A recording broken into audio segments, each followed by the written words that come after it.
Hello and welcome to Backstage with Actors Training Ground. I'm your host, Tanner Lagaska. Today's guest has worked on all sides of the business: actor, producer, executive director, and playwright. His original web series, Gossip Boy, is entering its fourth season, wrote The Columbine Project, which ran off Broadway for 3 months, and tours with the New York cast of My Big Gay Italian Wedding. He founded and runs Defiance Theater in Los Angeles while staying active in his community as the arts representative and president of the NoHo Neighborhood Council. And his play, Dysfunctional Family Christmas, is currently being prepped to make the jump to the big screen. Please welcome Paul Storiale. Hey, Tanner. Hey, welcome, Paul. Nice to see you again. It's been years. It has been years. Wonderful to see your face. Thank you. And it's wonderful to see yours too. I always tell my students it's so important to network. You never know what's going to happen. And who would have thought, like, who knows, what, 20 some odd years later after we toured together, uh, that I'm interviewing you for a webcast that I'm doing. So thank you for taking time out of your busy schedule for this. Absolutely. It was only just a few years ago, by the way. Oh, it was only a few years ago. We'll keep it at that. Now, Paul, I did not know you came from a large family. You have 8 siblings, so it's you and eight others, so there's 9 total. Um, what was it like living and being raised in a household with that many siblings? Well, I was the youngest, so I was picked on a lot, beat up a lot, and it was fun. Um, it was an experience. Large families are very chaotic and impossible to replicate. And what happened was my parents died at a young age. My parents died when I was 6. I was raised by my uncle, who had custody of his 3 children. There were 4 of us, and then he married a woman with 2 kids. For 5 years they were married, so for 5 years it was 9, then it was 7, but it was very difficult. But you learn so much from being the youngest of a large family or being in a large family. Mhm. um, I think that it taught me a lot that I use today in theater and the entertainment business. Because you were in a large family and you were the youngest, did you find that theater helped you to find yourself more? Yeah, in fact, theater changed my life. I was stuck at home all the time with all the chaos going on all around me. And then I discovered theater and I said, wait a minute, this is fun. Nobody's picking on me here. So why don't I do this? And I would say it saved my life, to be honest with you, because I don't know where I would have been without theater. And it kind of saved my hopes for any future. As soon as I got into theater, I knew that's where I belonged. Was your family supportive of you in your choice to be in theater? For the most part, yeah. From what I remember, I have a really bad memory of childhood. Not that anything too traumatic happened, but I don't really remember it much. But I remember that my uncle who raised me would come to my shows and take pictures. So I guess that's supportive, right? Yeah.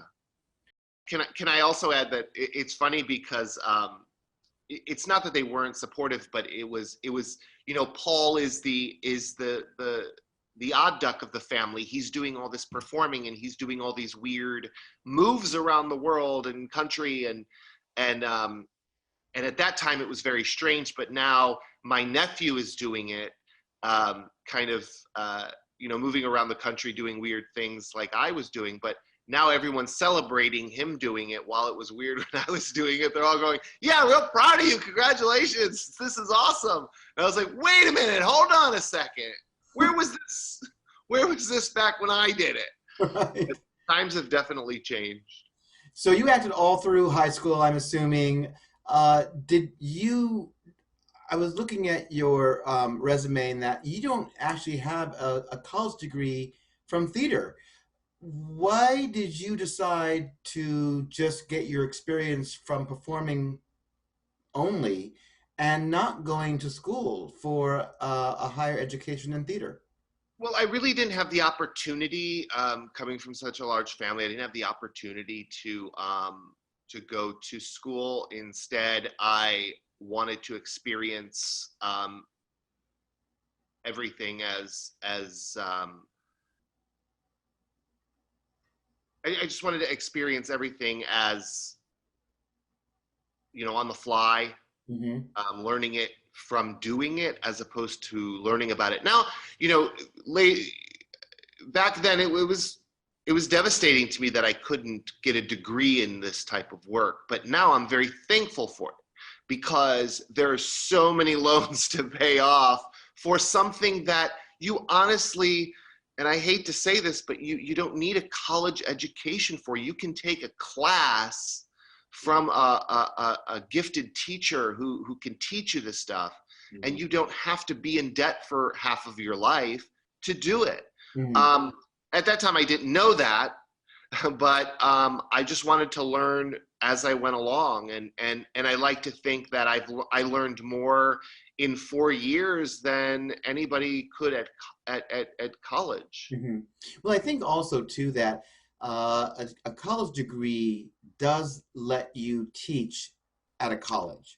So if you are planning on, wanting to teach at a university, then yes, you do need a college degree. I mean, I wasn't planning on teaching myself personally. I just wanted that education just so I could have more ammunition under my acting tool belt, and also it was a way for me just to like experience acting before actually venturing out. That might have been a mistake. Who knows? I mean, I don't know what would have happened to me had I not done that. But oh well. But I think it's important that everyone knows you don't have to go to college to train. But at the same time, you should, if you really want to, get a more rounded education in it, from something. And at that time, when you're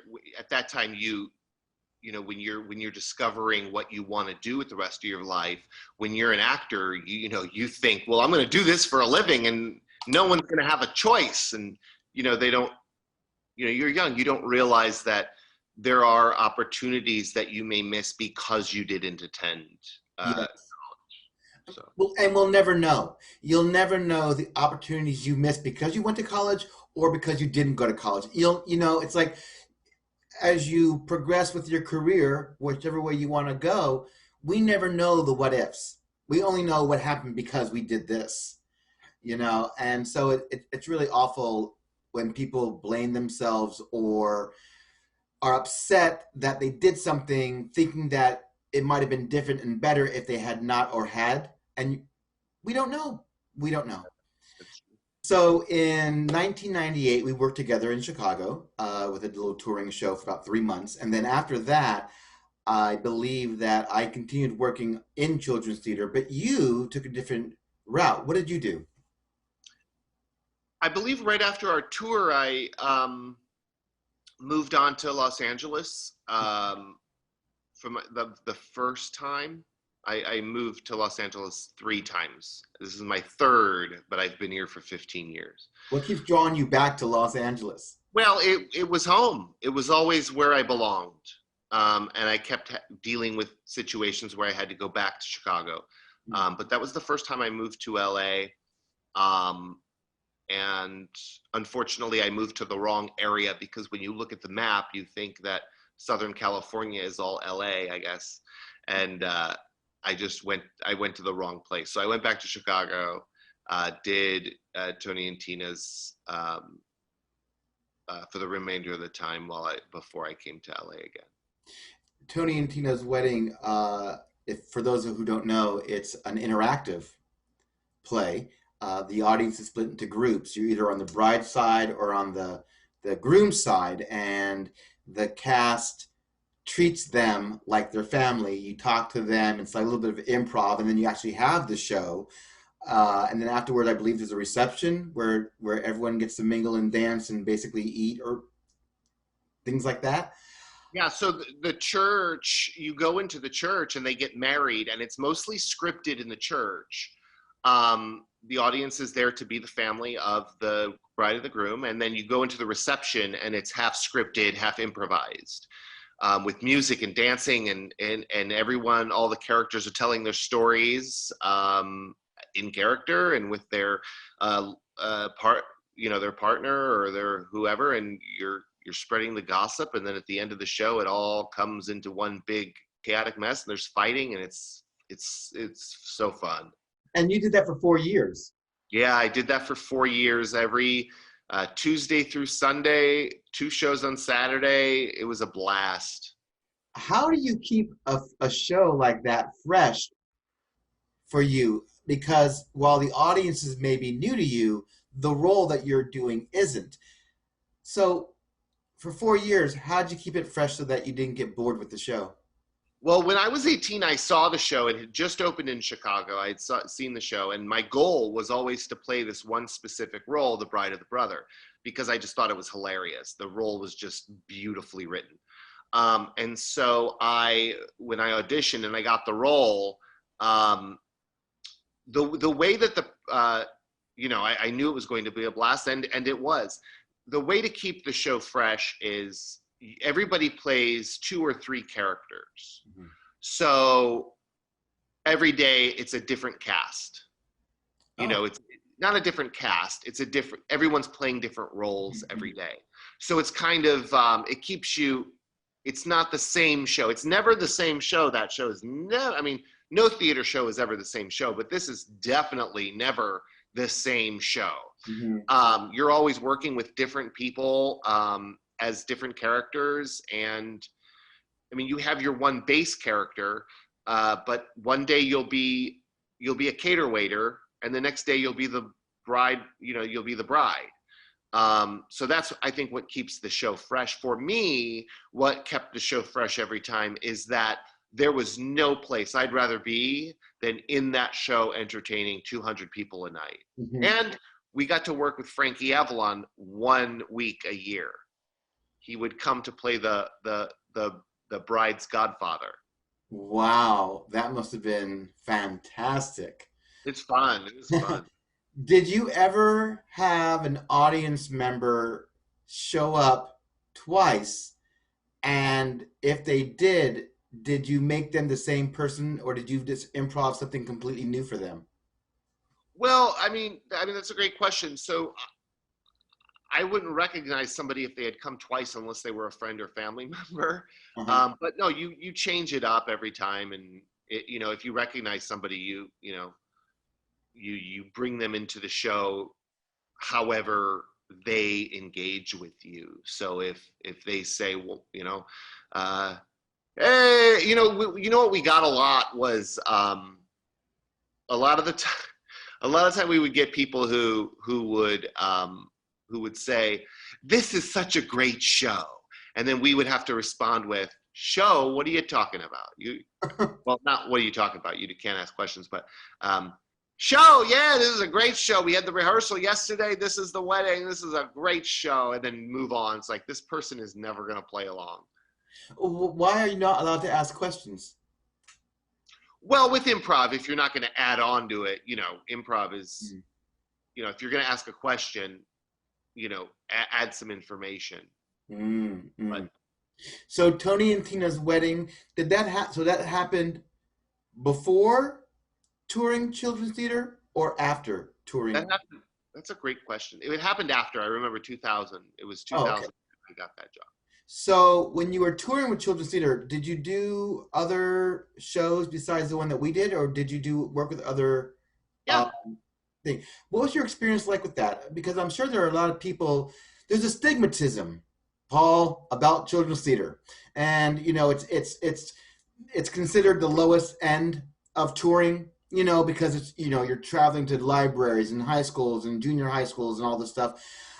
But, but it also can be very beneficial. It can be very growing as an actor. What was your experience like working in children's theater, and how did that prepare you moving forward in your career?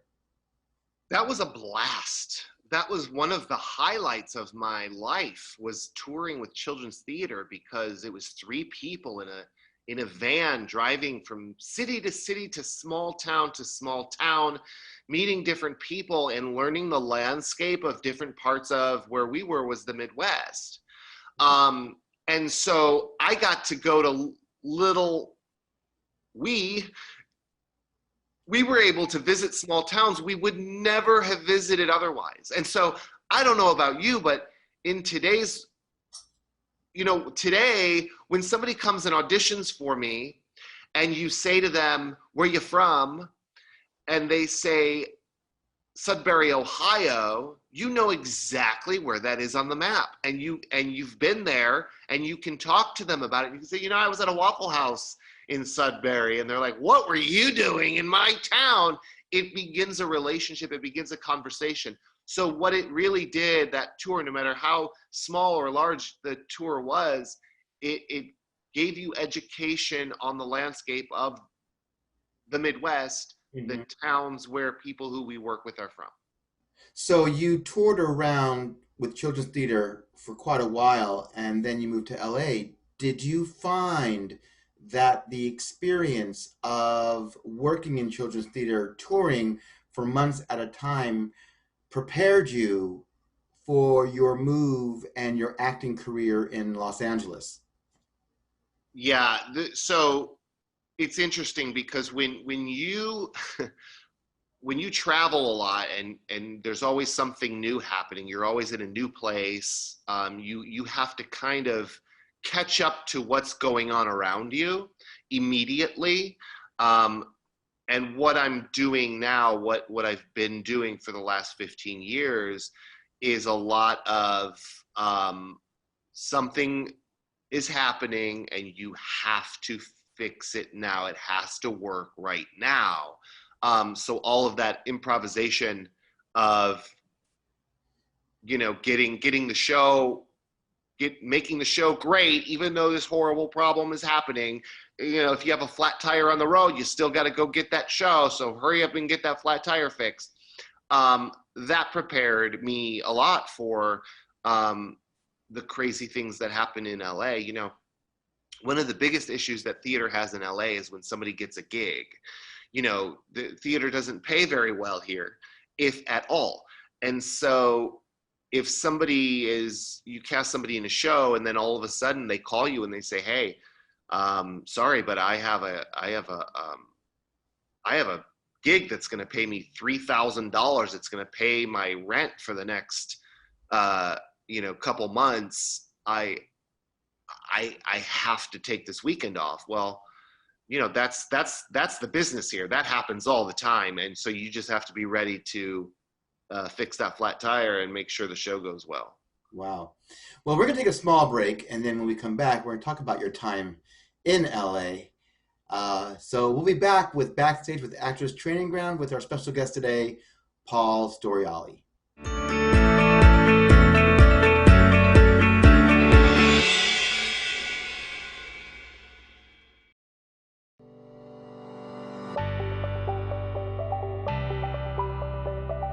At Actors Training Ground, we believe the foundation of great acting is quality training. Our goal is to teach the actor how to express emotions truthfully and honestly through connection to text, character, and movement. Many actors from Actors Training Ground have been signed by talent agents and featured in independent films, regional commercials, and national cable TV series. We can't promise fame and fortune, but we can guarantee comprehensive training from teachers passionate about the craft. So what are you waiting for? Visit us at actorstrainingground.com and see what we have to offer you. Actors Training Ground. Explore the possibilities.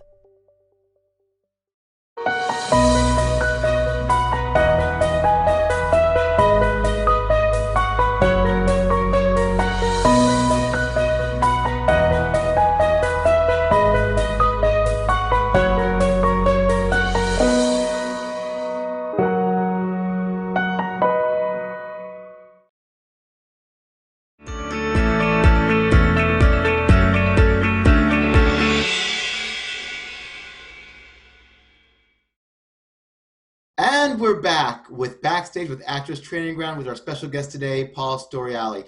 Paul, people who are actors, wanting to become actors, who want to take a chance on their career, they want to go to either LA or New York. That's just what they want to do. But it's not always in their best interest. But if they decide to move to Los Angeles to start their acting career, what advice can you to give them when they first get here? Well, when you first get here, find your people.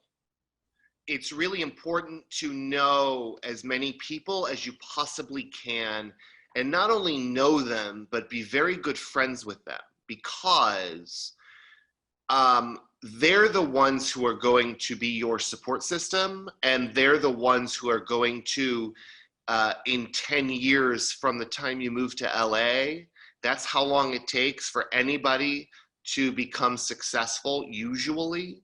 So the more people you know, the more people you're friends with, the more chance you have at being pushed up with whoever those friends are.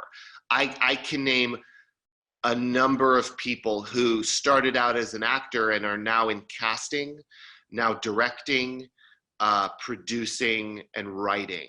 And it will shock you who gets those roles in the entertainment business.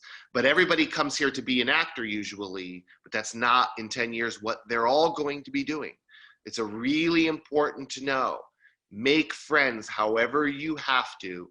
Make friends with as many performers and actors as you can, even if you don't like hanging around actors, because they're not going to be actors forever.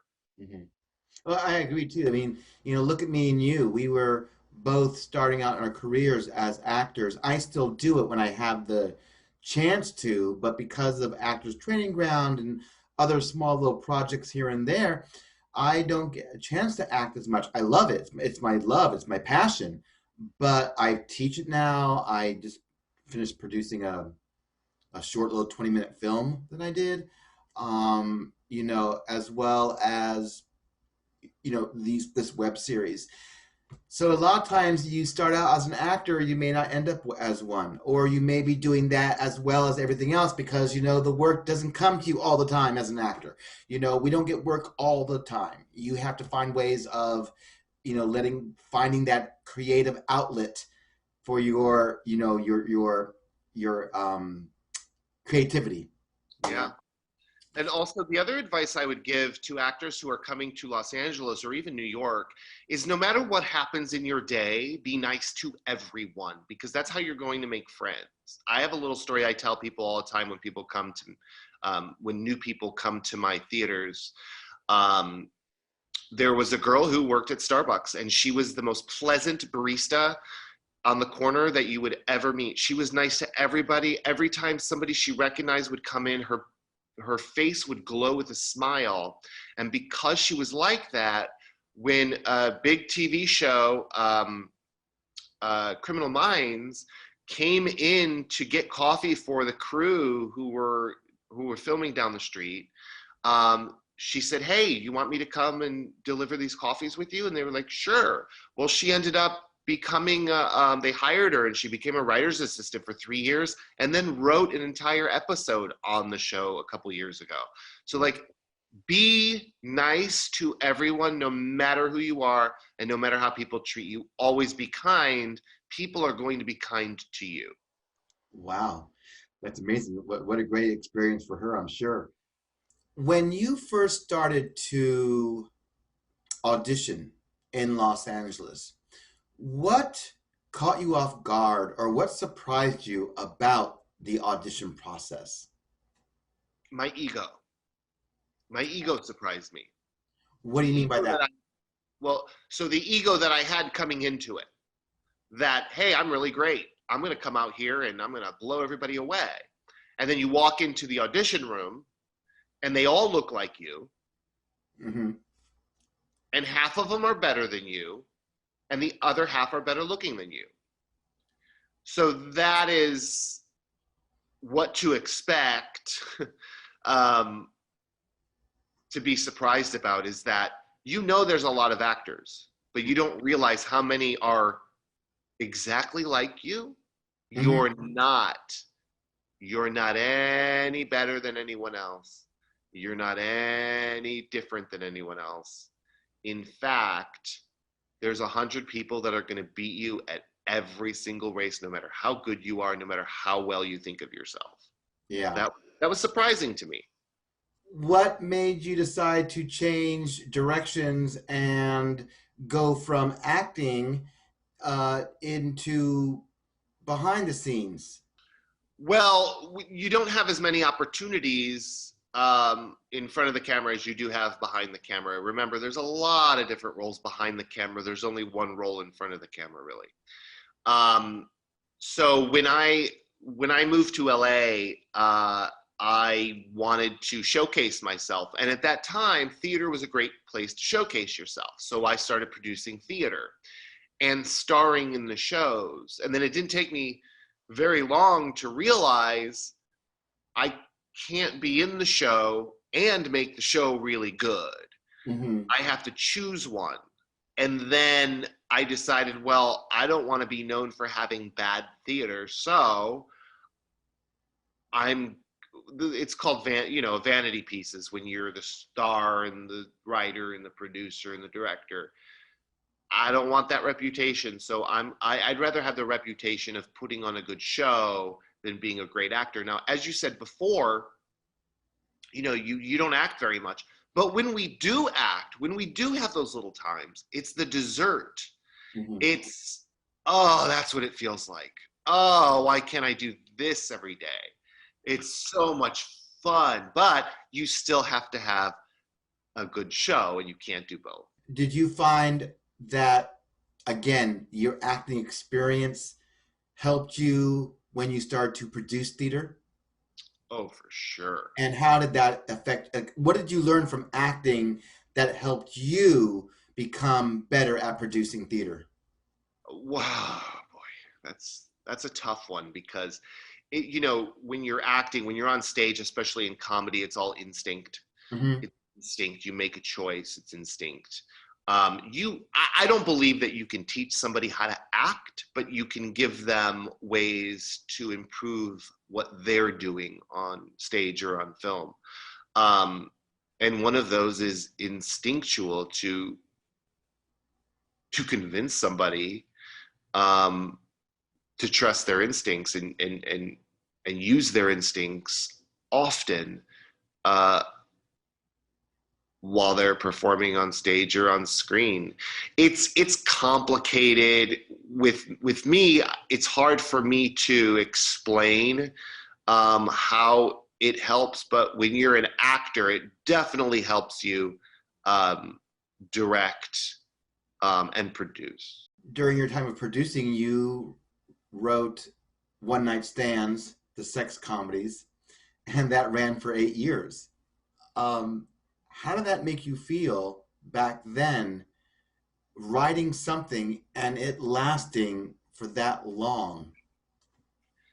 Well, so that came about from we had the rights to do a show, and then the rights were cut from us last minute because a big celebrity was doing a benefit with that show, and so they cut our rights from us. And so we had a cast, and so I had to write a show as fast as I could as we were opening in a couple of weeks. And so in LA, you have to work around a lot of schedules with theater because people have the real jobs and you can't always rehearse at night. So I wanted to develop a play where 2 people wouldn't be needed at a time. And so One Night Stands was a series of vignettes of one night stand situations, before, during, or after.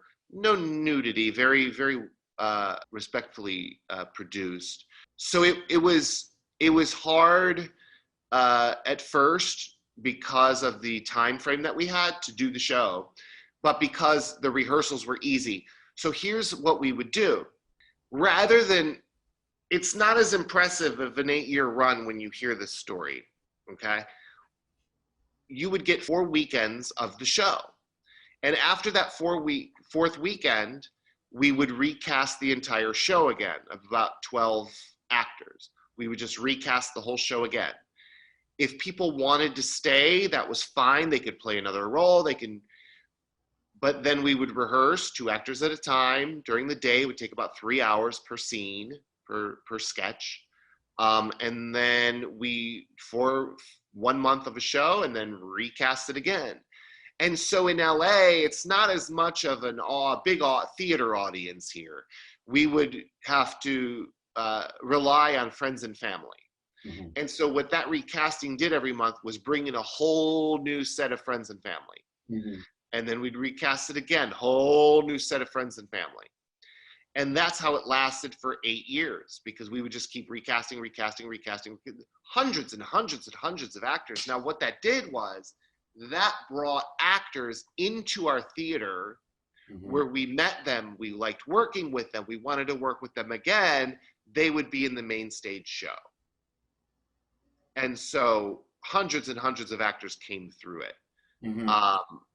In 8 years. And it was about meeting people, making friends, making relationships. You know, I think it's still impressive, even though you cast every other month, or every month you cast a new group of actors.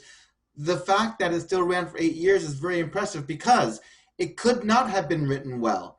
You could have been getting reviews that say this show sucks, you know, and then no one wants to see it, even if they are friends and family. Oh my God, I heard this show is bad. I don't want to audition for it, right? So I don't think you should discredit yourself so much, Paul, because it still is an accomplishment that you kept it going for 8 years with people still wanting to be part of the show as a new cast, right? That's right. So, yeah, I think it's very impressive. I think you're cutting yourself a little short there.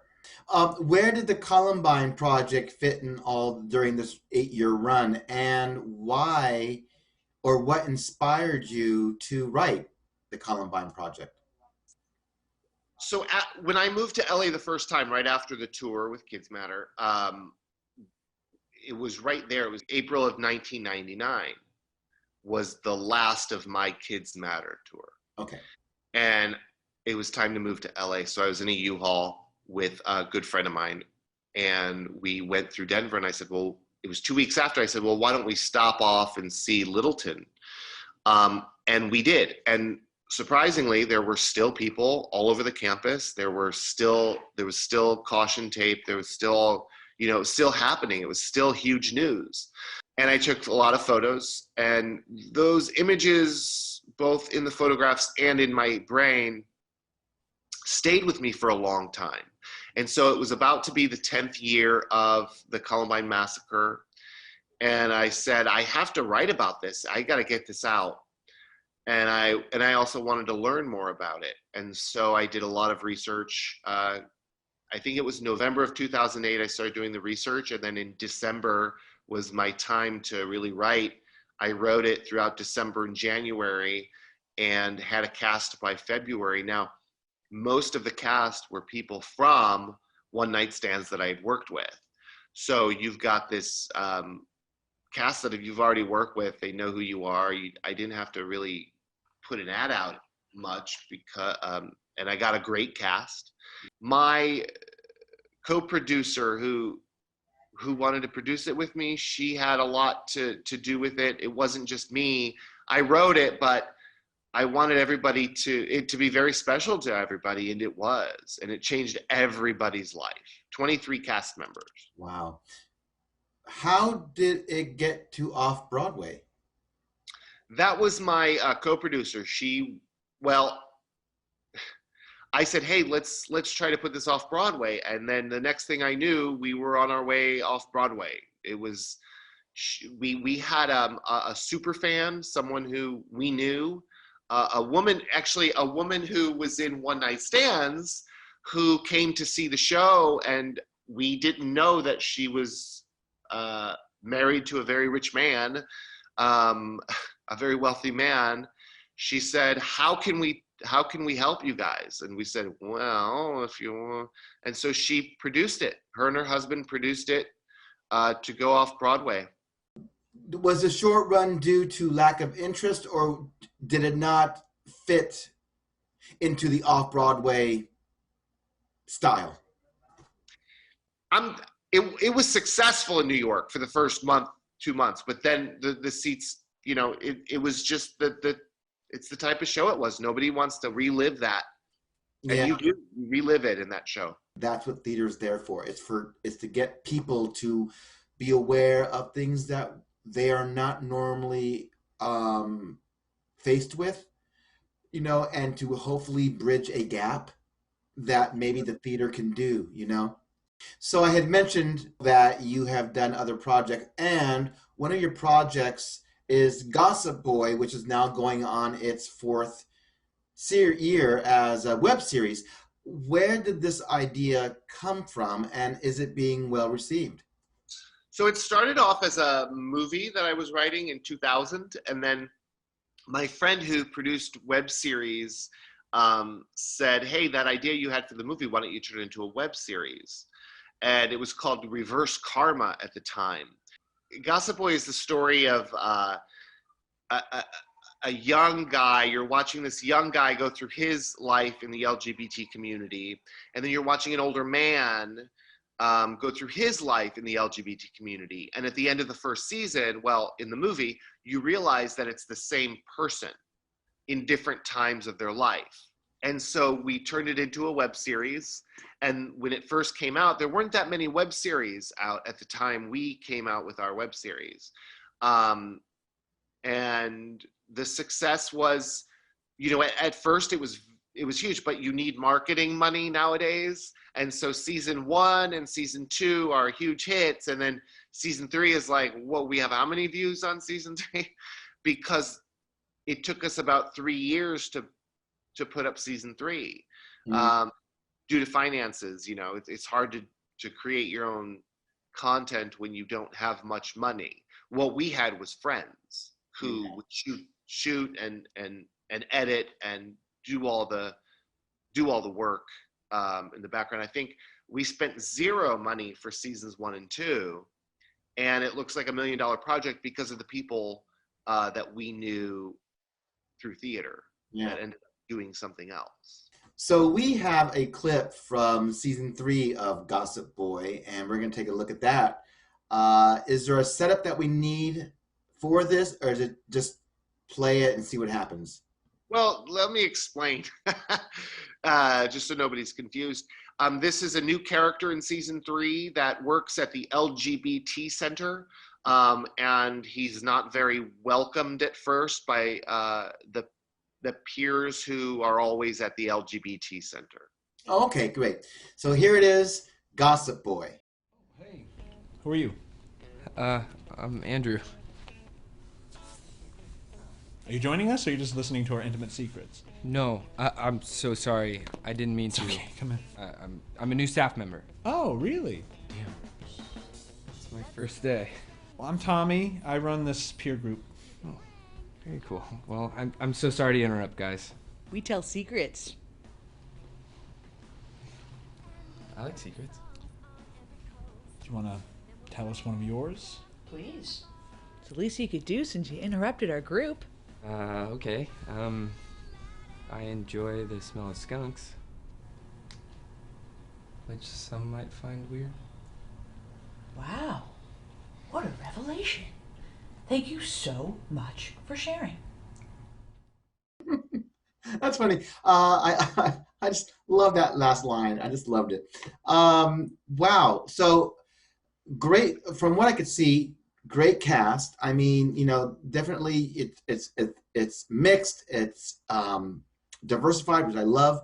And what's it like working on a web series that is now going in its 4th season, which may have a big following? It's great. I love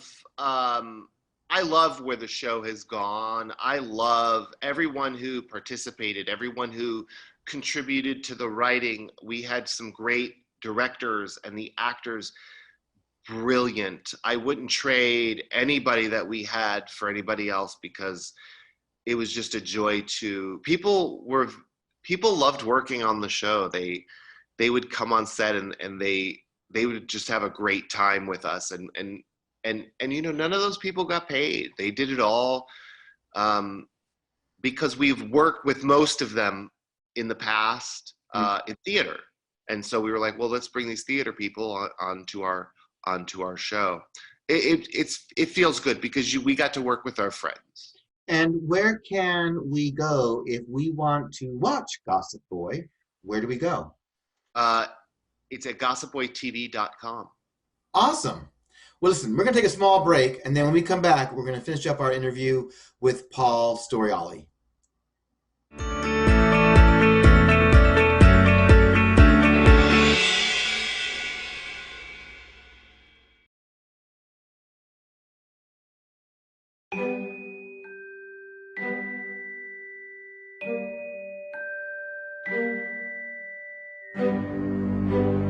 Michael, let's be honest. Your work recently hasn't been very good. You're almost always late.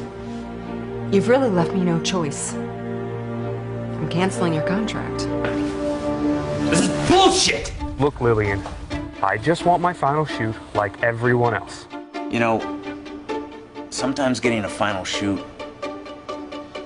isn't such a good thing. I searched for the other people Lillian had let go, the ones with the final shoot. It's like they disappeared. No one is going to reveal my final shoots. I'm not afraid of Lillian. You should.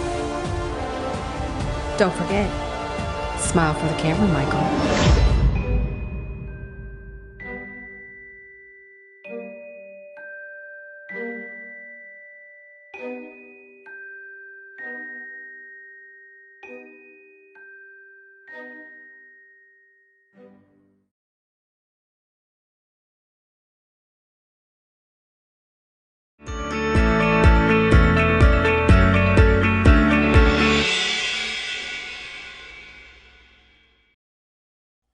And we're back with Backstage with Actors Training Ground. Our special guest today is Paul Storiale.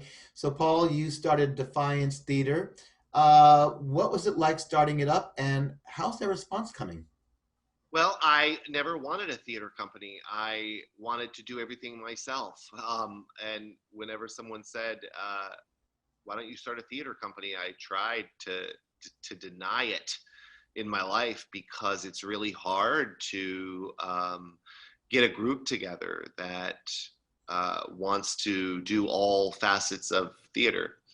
And then finally, someone had said to me, you know, you don't have to do it all by yourself, right? Other people would love the opportunity to be in theater. They're from a place of theater and they come to LA, a place of film and TV. And when they have some off time, why don't you give people some opportunities? And I thought, you know, that's an interesting concept. I've been hogging up all the opportunity for myself. Well, why don't I give some opportunity to others? So I started Defiance Theater Company. It originally started with a group of about 35 people I had worked with in the past that wanted to be part of the theater company. And then through that theater company, we created shows. We put on, you know, weekend performances, threw up 24-hour play festivals and main stage shows that were written by the company members. And it's been going really well since 2015. We've had some great success with Defiance Theater Company. What advice would you give to people who would like to do something like that, who want to create their own work or, you know, give themselves a creative outlet for their own career? What advice would you give for them to start a theater company? Well, if you're going to start a theater company, the first thing you need to do is create a board. And then you know, if you're going to be the artistic director or the creative director or whatever you name yourself, make sure that everybody has a say-so in what happens with the company. And if you're going to create a company, it's not just you doing shows. It's the company is creating them together, and you need to give them the opportunity to create the theater company along with you. You are actively involved in your community. Obviously, Defiance Theater helps you accomplish that. What else do you exactly do in order to help your community? Well, Los Angeles has a program called the Neighborhood Council System. It's in the city charter. The Neighborhood Council System gives each neighborhood a board, the opportunity to represent their community. It's an elected position. Okay. Our board in the NoHo Arts District, we have 23 board members. And each board member represents a different part of the area that we live in and do business in. I was elected in 2014 to represent my community. And then for the last 4 years, I've been president of the neighborhood council. Basically what the neighborhood council does is if something's going to be changed in the neighborhood, you know, Los Angeles, every neighborhood is unique in Los Angeles. Every neighborhood is different from another. And so it's kind of to ensure that the neighborhood goes as is directed by the community, not by developers or the mayor or the city council. So it kind of keeps everything in check so that basically there's more voices being heard in the community. For those of us in a community that do not have a community theater program like you, what can they do to help support their community, their theater, wherever they live? Get tickets to the shows, number one. Market the shows, talk about the shows that are going on. If you own a business, put their flyers in your windows. To tell people about the theater that's going on in your community. And if you have the opportunity, volunteer, help build a set. Mm-hmm. Theater is community. Theater is community. And so you can find your people at a theater, no matter who they are. Yeah. I always say there's no bad people in theater, but there could be a bad actor. And not always bad actor as in they don't know how to act. Bad actor also means their principles, their morals, their ethics, you know. So we should make that very clear that a bad actor does not always mean bad acting. That's right. Okay. You seem constantly busy, and I miss everything that you're doing. You're also doing My Big Gay Italian Wedding. You're with the New York cast of that. How did that come about? Well, so I produced My Big Gay Italian Wedding in LA. It was off Broadway. It had been running for a long time, and I wanted to do the show. And so I applied for the rights, and I get a call from the writer of the show one day, and he says, "Hey, I love that you're doing the show. It's the LA premiere. I just want to talk to you and get to know you, blah, blah, blah. And by the way, the director of the show is coming out to LA, and so we're going to send her to go see the show." And I thought, oh no. And so the director, she came, and she's now one of my best friends. Wow. She directs soap operas. So she was coming out here to direct a soap opera from New York. She had directed One Life to Live and All My Children and all those New York soaps. She came out here to direct General Hospital at that time. Now she works on Days of Our Lives. But she's just a wonderful soul. And by the way, the writer is they're all amazing people. So how it came about was she saw the show. To make a long story short, she moved to LA and she said, well, why don't we do the funeral? So we did My Big Gay Italian Funeral here. She directed it, as she did in New York as well. There's about 5 of these shows now. And so I played this role in the show that she directed here, the funeral. But that role is also in the wedding. So when they were casting their tour, she said, well, you know, Paul is pretty good in that role. Why don't we cast Paul? And she said, can you do a tour right now? I said, hell yeah, get me out of here. Get me on the road, baby. So we went to Florida and New Jersey and did the show, and the entire New York cast, and then me. And so it was pretty exciting and scary, because here I am, I haven't performed in years in a tour, and then all of a sudden, you know, I'm thrown on. And but I'll tell you, I've never met more gracious, wonderful people than on those two tours. It was fun, and they're going to be doing it again. I hope that they cast me again, but they're going to be doing it again in the spring coming. You know, and that just goes to show you, Paul, you never know where an opportunity is going to happen. That's It right. doesn't always come from the front door. Sometimes it comes through the back door screen where, hey, you know, you didn't know. Because you weren't auditioning for them, you were producing it, and lo and behold, later on, there you are. That's, yeah, it's amazing. It's amazing. And that's the number one rule, because earlier when I said you have to be nice to everybody, you know, there were times where I didn't get along with somebody, and I chose not to get along with them. I just maybe didn't click or whatever. And they became very successful writers on very successful TV shows.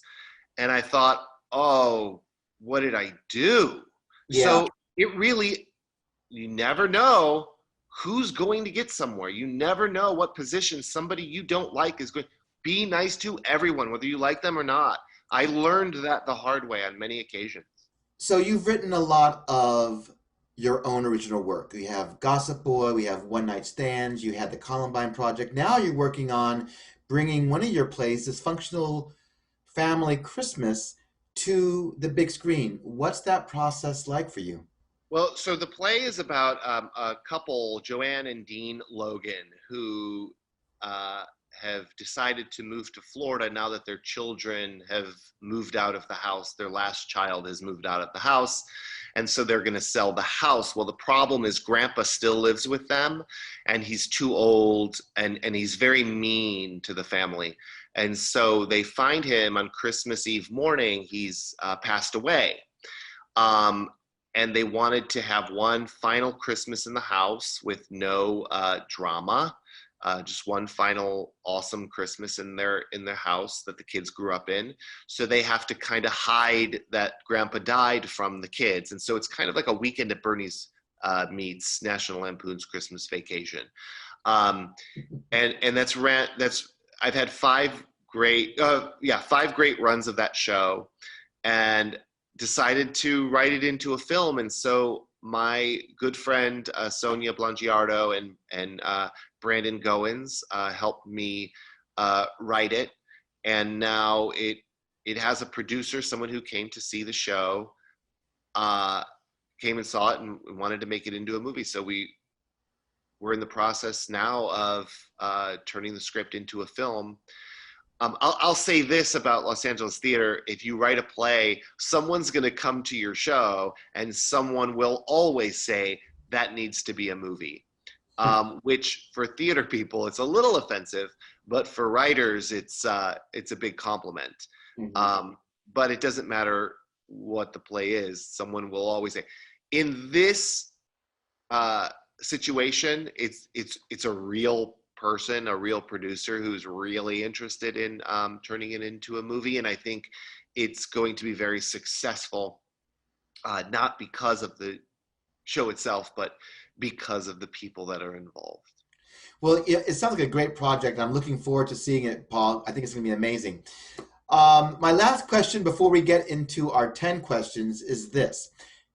If you could go back in time and talk to your younger actor self, what one piece of advice would you give yourself? Save up for headshots and save money so you don't have to work another job while trying to be an actor. Awesome. But I wouldn't listen to him. And listen to yourself. And listen to yourself. Listen to yourself. It's very important. Awesome. Well, here is the part of the show where I do a little tribute to James Lipton, who was the host of Inside the Actor Studio. He passed away this year, and so I'm doing a sort of hybrid where I took some of his questions that he got from Bevo, and then I took some out, added some of my own to create my own 10 questions for my guests. And so none of my guests ever know I'm going to ask them. So this is all going to be on top of your head. So here we go. These are 10 questions. Paul, what is your favorite sound? My favorite sound is the sound of quiet. What is your least favorite sound? My least favorite sound is mufflers from cars that have been fixed to be very loud. What scares you? Death. What brings you joy? Love. What is your favorite swear word?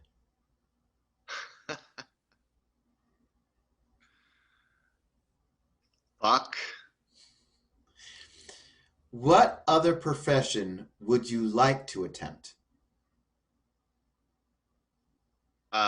Police detective. If any, what is your biggest regret?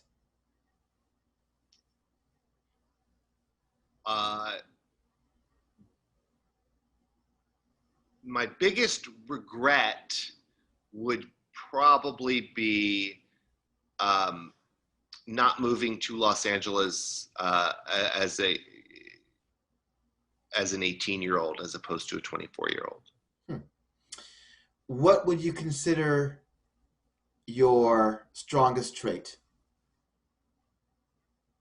My strongest trait would be reading body language. And what do you consider to be your weakest trait? Memory. And finally, what do you want to be remembered for? Helping in the success of others. Awesome. Well, Paul, it has been such a pleasure talking with you for this past hour. I enjoyed it so much. I wish you all the best in your future endeavors. Thank you so much, Tanner, for having me. It was great to catch up with you. It was definitely.